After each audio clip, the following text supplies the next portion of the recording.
everybody, and welcome back to the Girly Girl Bookworm. So today I have my currently reading video. I haven't done one since the 8th of June. I also kind of took a mini break by accident.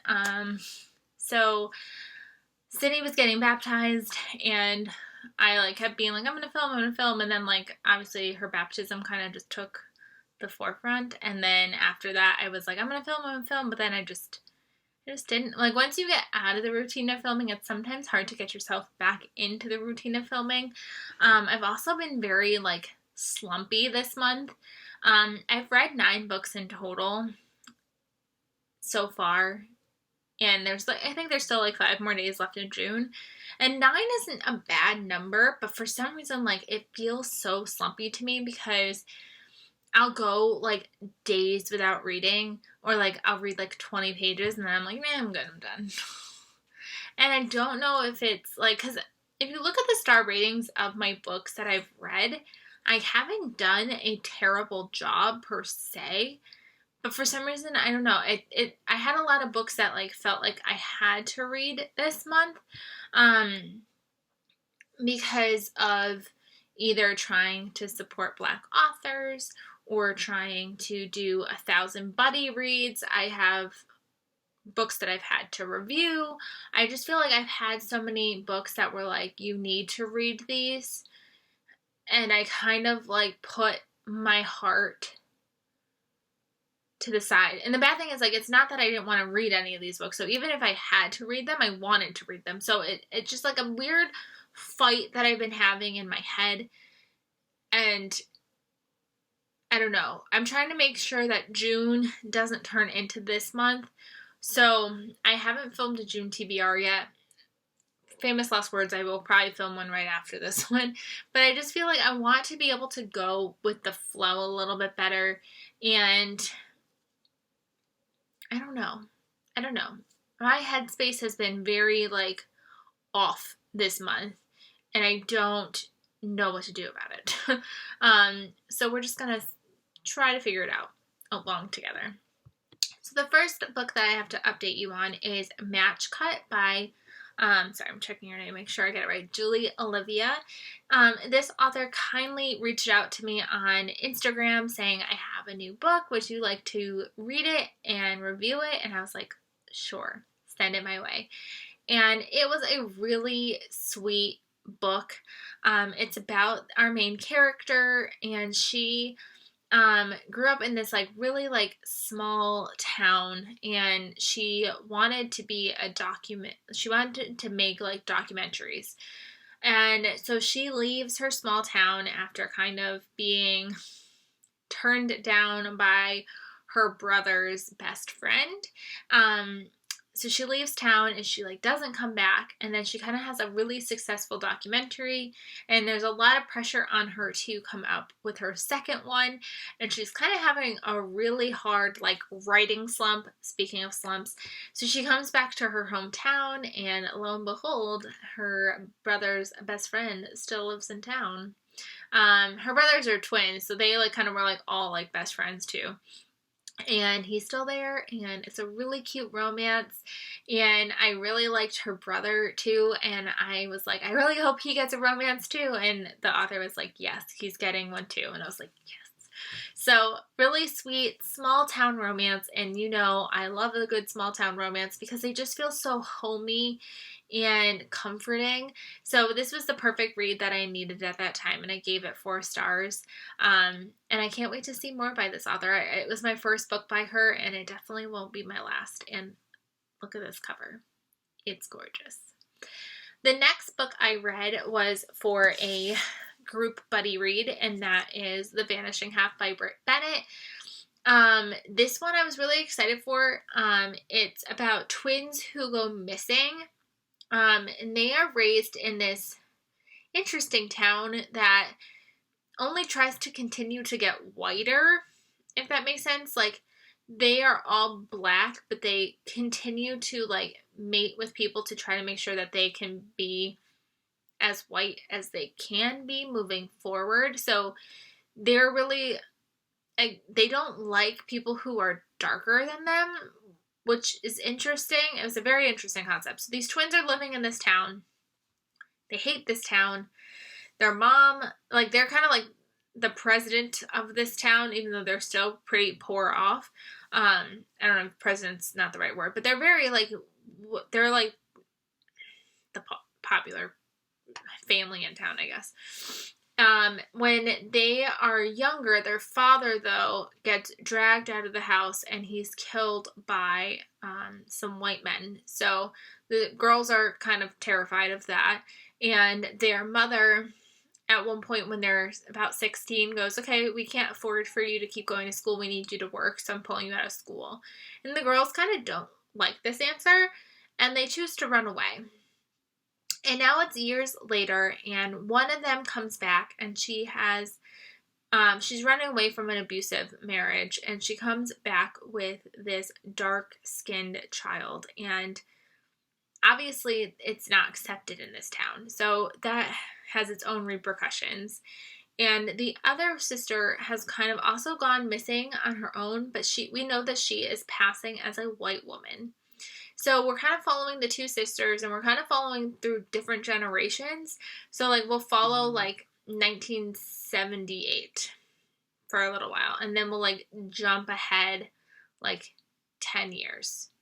And then we'll, like, go back 10 years again. And so, like, the timeline is a little off, and I feel like what I struggled with this author is the writing style was very choppy and chunky, and it felt still very surface level. It felt like I wanted each generation or each 10-year gap to be its own book or something, just to, like, really flesh out the characters and really get to know them. I feel like the author sold us a different story in the synopsis than what was given. And she really does try to hit a ton of different points, like systemic racism, even racism just in general. There's a trans character in this book, and I just felt like she was trying to, like, touch everything, but never fully got invested in things. I don't know how I'm not explaining this right. I don't know. The writing style just wasn't working for me. I wanted more. I wanted more in depth. A lot of people loved this book. Like, I felt like I was the only one. I gave this book 3 stars.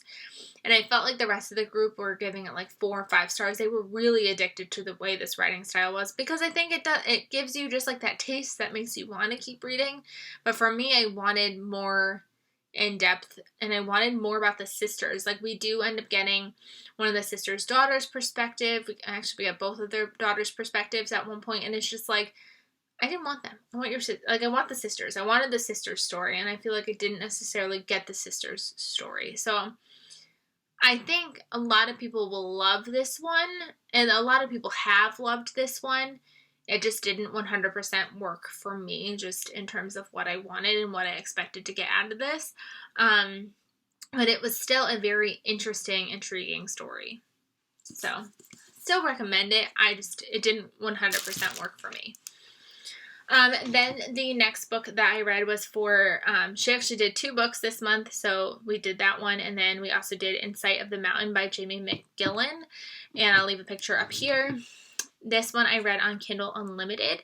Apparently this is a YA historical fiction, which is funny because when I read it and just looking at this cover, it gives you a, like, adult historical fiction feeling. But we had, for the second discussion, the author actually joined us in our Instagram chat, and she was talking about how she self-published it because there really wasn't a market for historical fiction, like YA historical fiction. And I went, this was YA? Like, it didn't read like YA. It read like an adult novel. This is her debut novel, and it definitely reads like one.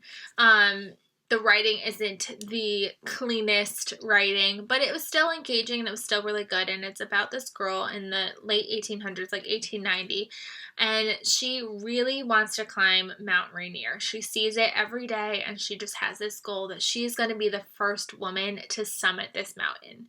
And it happens right after the Seattle fires, and I think Seattle fires. And obviously, as a woman, like, she is so limited, like like she's not allowed to go out without a chaperone, and her grandparents really want her to get married and settle down and have a family, but she wants to climb this mountain, and she's going to find a way to do it. There is a fun little poem mystery element that goes on in this. There's romance that goes on in this, adventure, friendship, pushing boundaries within your race, within your gender. She befriends a Native American. I'm forgetting what tribe she was from. But she befriends this woman, and so it's really pushing boundaries. Her grandfather is definitely kind of set in his old ways, but you could see him trying to change. It was a really cute story.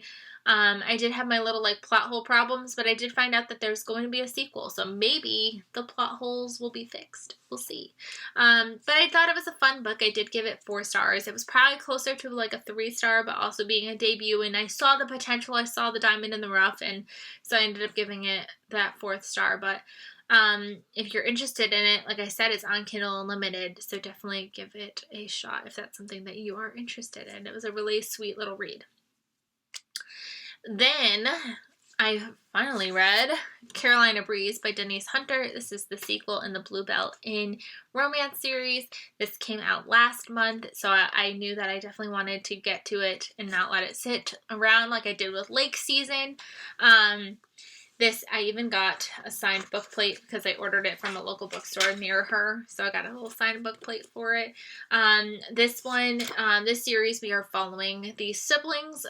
Their parents die in a car crash, and they inherit their family home that their parents were hoping to flip into an inn. And they flip it into an inn to kind of honor their wishes, / the youngest sister's still in high school and she doesn't want to go anywhere else for her senior year. And so they all work on this inn. This is now the 2nd summer of the inn.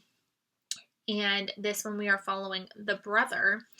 And they end up having a woman who, she's an actress from Hollywood, and she was originally going to come stay for her honeymoon. Her fiance booked out the entire inn because her grandparents actually used to own the inn. So he booked out the entire inn, and they were supposed to get married. He ends up not marrying her. They break the engagement off a couple months prior. But then, like, this kind of scandal happens, so she needs to escape. So she ends up taking her honeymoon anyways, and she goes, and it's their little love romance. There's some fake dating elements in here.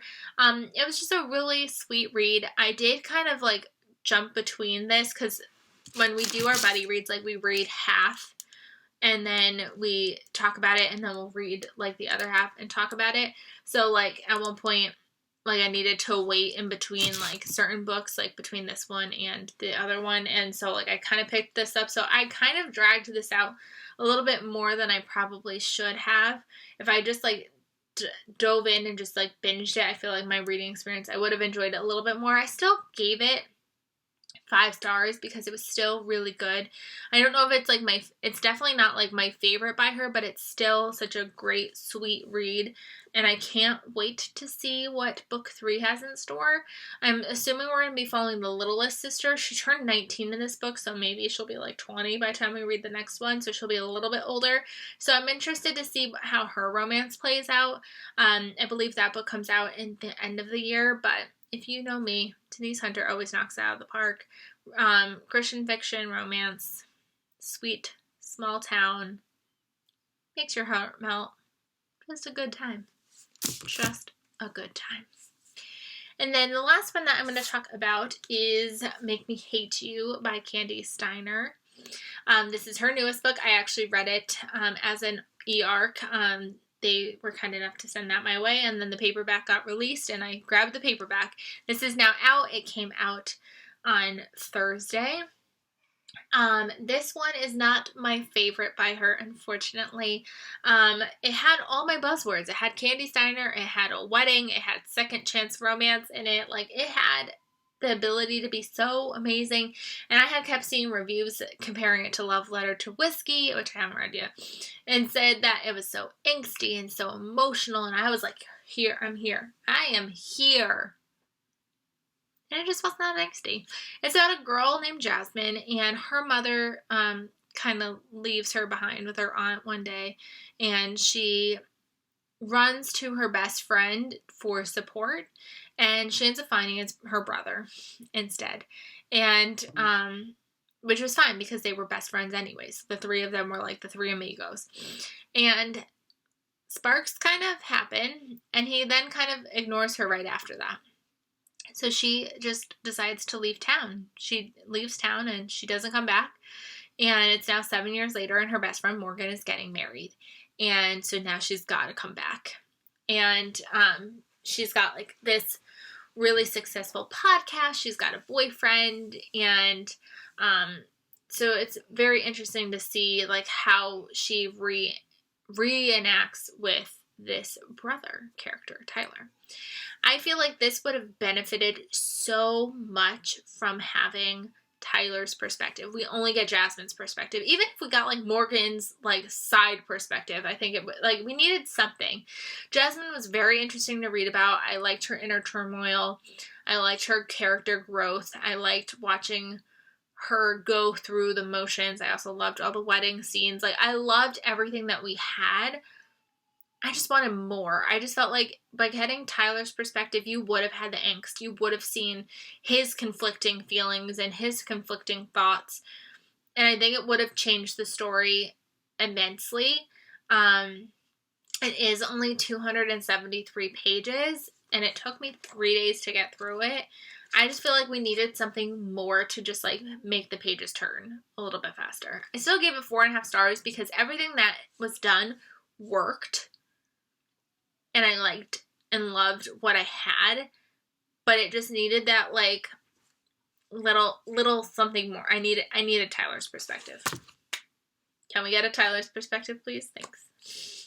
And the book that I'm currently reading right now is The Ballad of Songbirds and Snakes by Suzanne Collins. I've only got 200 pages to go. This is the prequel novel to The Hunger Games. We are reading from President Snow's perspective. I had been craving fantasy for the whole month of May and didn't read any. Was craving it for the whole month of June and didn't read any. And I was finally like at the end, I was like, I just need to. So I like picked it up, and I'm so glad that I did. I do feel like so far this book is probably longer than it needs to be, but I'm loving all the little nostalgia and seeing why things are the way they are now. Things in year 10 are definitely different from what we see now, and it's nice to see like how things are getting introduced and how things are starting to become like the Hunger Games we know now. So I'm enjoying my time. It's fun. I'll probably finish it today. And yeah, I hope you guys enjoyed this video. Hopefully I don't go on another like 2-week break. I apologize again for that. Hopefully the slumpiness gets knocked out, and I will see you guys really soon. Bye everybody.